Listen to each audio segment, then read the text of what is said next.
ভূমি মন্ত্রণালয়ের নতুন নির্দেশনা, খতিয়ান ও মৌজা ম্যাপের নতুন ফি নির্ধারণ। ভূমি রেকর্ড ও মৌজা ম্যাপ সিস্টেমে খতিয়ান অর্থাৎ পর্চা ও ম্যাপ সংক্রান্ত সেবার ফি নতুন করে নির্ধারণ করেছে সরকার।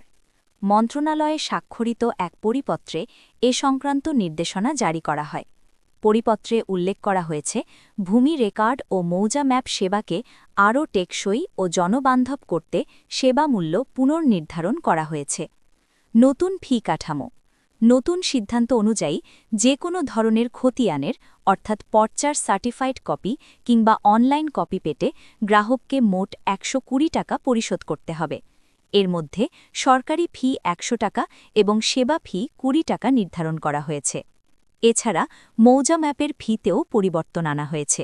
এখন থেকে প্রতি শীট মৌজা ম্যাপের জন্য সরকারি ফি ৫২০ টাকা এবং সেবা ফি ২৫ টাকা সহ মোট ৫৪৫ টাকা দিতে হবে।